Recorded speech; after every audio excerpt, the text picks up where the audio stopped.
પૂજનીય સંતો, વહાલા ઋષિકુમારો, મહાપુરુષો માર્ગ કંડારતા હોય છે અને એ માર્ગે ચાલે એવા હજારો જીવોનું કલ્યાણ થતું હોય છે. ગુરુદેવ શાસ્ત્રીજી મહારાજે પહેલો માર્ગ જપનો કંડાર્યો. તો જપયજ્ઞ ગુરુકુલની ધરતીના કણે કણમાં અને ગુરુકુલમાં રહેનારા તમામ સંતો, ઋષિકુમારો, વિદ્યાર્થીઓના જીન્સમાં વણાય. સુવર્ણ જયંતિ મહોત્સવ નિમિત્તે આપણા યુવાન સંતોએ સરસ આયોજન કર્યું. તો 4 અબજથી વધારે જપ થયા. હાથી હાલે ને એટલે કેડી થતી જાય, એટલે એની પાછળ બધા ચાલે. ગુરુદેવ શાસ્ત્રીજી મહારાજે અનેક પ્રકારની કેડીઓ કંડારી, નવધા ભક્તિને સામે રાખી. હમણાં સાધના શિબિર પૂરી થઈ, એ પણ એમણે પહેલી કેડી કંડારી. જ્ઞાન સત્ર અને બ્રહ્મ સત્રની કેડીઓ એમણે કંડારી. જપ યજ્ઞ મહાવિષ્ણુ યાગની કેડીઓ એમણે કંડારી. અન્નદાન, વિદ્યાદાન અને અભયદાનના સદાવ્રતની કેડી એમણે કંડારી. સર્વજીવ હિતાવહ ભગવાન સ્વામિનારાયણનો મંત્ર એને સામે રાખીને કુદરતી આપત્તિઓ હોય કે અન્ય સમય હોય ત્યારે પ્રાણી માત્રની સેવા, મનુષ્ય માત્રની સેવા ના જાત જોયા સિવાય એ કેડીઓ એમણે કંડારી.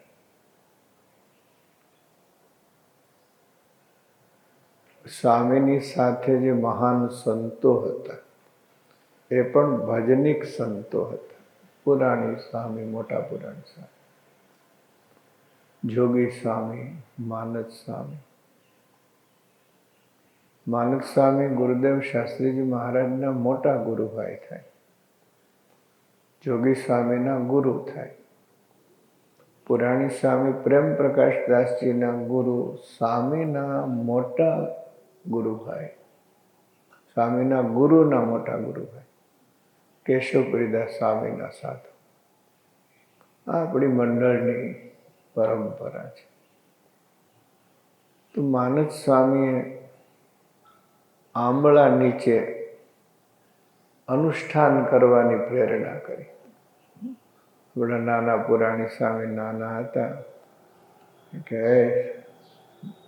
મારા સાધુ, આંબળા નીચે અનુષ્ઠાન કરવાથી બહુ પુણ્ય થાય છે, મહારાજ રાજી થાય છે. અને પુરાણી સ્વામીને તો અનુષ્ઠાન પ્રિય હતું. આંબળા નીચે દર વર્ષે સ્વામી અનુષ્ઠાન કરતા. અને તમે બધા ઋષિકુમારો સતત સાથે બેસીને સ્વામીને રાજી કરતા, અનુષ્ઠાન કરતા. તમે ભાગ્યશાળી છો. ઋષિકુમારોની શોભા જપ, તપ અને સ્વાધ્યાયમાં છે. તમારા અલંકારો એ છે જપ, તપ અને સ્વાધ્યાય. એ સહેજે મળે છે. સંસ્કૃતની પાઠશાળાઓ તો ઘણી છે, પણ અનુષ્ઠાનો થતા હોય, ઋષિકુમારો સાધના કરતા હોય, તપ કરતા હોય, જપ કરતા હોય, એવી પાઠશાળાઓ ગણી ગાંઠી હોય, એમાં આપણી પાઠશાળા છે. મને આજે યજ્ઞમાં આનંદ થયો. હું પૂજ્ય રામપ્રીજી ગુરુજીને વંદન કરું છું. એમણે જે રીતે પૂજા પરંપરા શીખવાડી,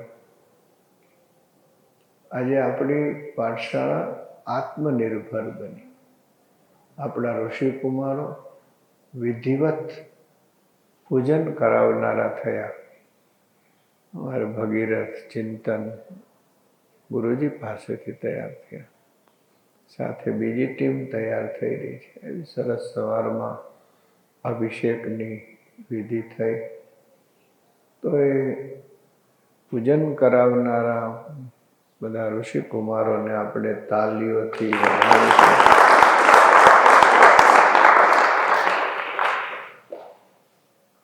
વિષ્ણુ સહસ્ર નામથી પૂજન થયું. સર્વમંગલ સ્તોત્રથી પૂજન થયું. ગાયત્રી મંત્રના 108 મંત્રની એક માળા થઈ. ઓમ નમો હનુમતે ભયભંજનાય સુખમ કુરુ ફટ સ્વાહા 16 અક્ષરનો મંત્ર છે. અને એ સત્સંગી જીવનમાં હનુમત સ્તોત્ર છે, જેનું ગાન ધર્મદાદા કરતા, મહારાજ કરતા, એના એક એક પાદમાંથી ક્રમશઃ એક અક્ષર લેવાયેલો છે. 16 મંત્ર, 16 શ્લોક અને 16 અક્ષર એમાં મંત્ર બન્યો છે. તો એ જપ પણ થયો એટલે બહુ આનંદ થયો. વરસાદનો વિક્ષેપ હતો એટલે આપણે આંબળાને બદલે અહીંયા રાખ્યું. તો આપણા શાસ્ત્રી સ્વામીને થયું આંબળા અહીં આવવા જોઈએ. તો જો 2 મોટા ટોપલા ભરીને આંબળા અહીં આવ્યા. વાલા ઋષિકુમારો, બહુ આનંદ થયો. અમારા મનમાં હતું કે આ સાધના શિબિર છે, અનુષ્ઠાનનું શું કરશું? પણ યજ્ઞવલ્લભ સ્વામી આયોજન કર્યું. આ બધા છોકરાઓ સંતો વેકેશનમાં હતા. ઘરની માયા તો બધાયને હોય, સાધુને ભલે ન હોય. આ બધાયને ઘરની માયા હોય. બિચારા માંડ ગયા હોય વેકેશન કરવા. એમાં કેટલાક તો હજી ગયા જ નથી. ઋષિકેશથી સીધા અહીંયા આવ્યા છે. એટલે તો હું આને અર્ધા સાધુ કહું છું.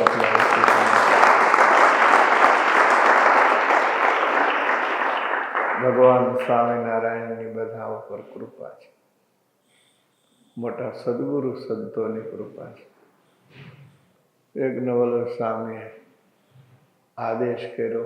આ બધા છોકરાઓ 2 દિવસ વહેલા ઘરેથી આવી ગયા. ભગવાન તમારા ઉપર રાજી થાય. તમને એક વાત કરું, તમે ઋષિકુમારોને કહેતા હો તો કહી દો. તમે જ્યાં હતા ને એ ખોટું ઘર હતું. હવે જે આવ્યા છો ને એ તમારું સાચું ઘર છે. માયાના ઘરને છોડી માયાપતિ ભગવાનના ઘરે આવ્યા છો, ભાગ્યશાળી છો. આ ઘર તો કોકને જ મળે. હા, સમજાય તો સારી વાત છે. તો સરસ અનુષ્ઠાન થઈ રહ્યું છે. બધાને ખૂબ હેતથી જય સ્વામિનારાયણ, જય સિયારામ, જય શ્રી કૃષ્ણ, જય ભારત.